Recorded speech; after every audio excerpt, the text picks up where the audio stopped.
Julian Çumraku dhe Erzen Uka, të arrestuar disa ditë më parë në Orosh të Pukës, u përballën këtë të njëjtë me vendimin e gjykatës së Shkodrës, e cila vendosi që ata të qëndrojnë në burg gjatë hetimeve. Të dy akuzohen për 4 vepra penale të rëndësishme që përfshin nxitjen dhe propagandimin e kryerjes së veprave me qëllime terroriste, prodhimin e armëve luftarake, kundërshtimin e punonjësve të policisë dhe mbajtjen pa leje armëve shpërthyese dhe municionit. Avokati i Erzen Ukës shpjegoi se klienti i tij përballet vetëm me akuzën e armbajtjes pa leje, duke hedhur poshtë dyshime të tjera që lidhen me prirje ekstremiste.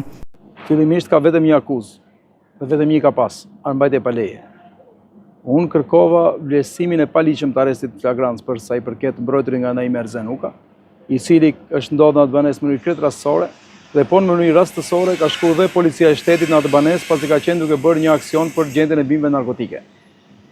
Fakti që është gjetur në atë banesë, ku ka disa armë, të cilat nuk dihet nëse janë apo janë tafta për qitje, apo se janë disa armë të vjetra që janë gjetur në një banesë që nuk ka si lidhje me të mbrojtjen nga Naim Erzen Uka, nuk e bën atë përgjegjës për veprën penale të mbajtjes pa leje të armëve. Që s'ka asnjë lidhje me armët, asnjë lidhje me vendngjarjen, s'ka pas lidhje me akuzën që i po ngarkohet atij. Megjithatë, hetuesit kanë argumentuar se dy të arrestuarit janë dyshuar që nga fillimi të kenë pasur bindje ekstremiste. Erzen Uka, ish komando, ka një të kaluar penale për nxitje të terrorizmit, ndërsa Julian Çumraku rezulton gjithashtu me dënime të mëparshme për vepra të ngjashme. Banorët e zonës kanë përmendur gjithashtu një person të tretë me të cilën shpesh shoqëroheshin të dy të arrestuarit. Avokati i Ukës e ka mohuar kategorikisht këtë pretendim, duke theksuar se nuk ka prova për të përfshirë një person të tretë në këtë çështje. Hetimet janë në zhvillim e sipër, ndërsa organet e drejtësisë po punojnë për të verifikuar të gjitha elementet e çështjes dhe për të përcaktuar nëse ka prova shtesë për përfshirjen e të tjerëve në aktivitetin e dyshuar ekstremist. Ndërkohë, masat e sigurisë mbeten në fuqi për Julian Çumrakun dhe Erzen Ukën, të cilët do të qëndrojnë në burg deri në përfundim të procedurave ligjore.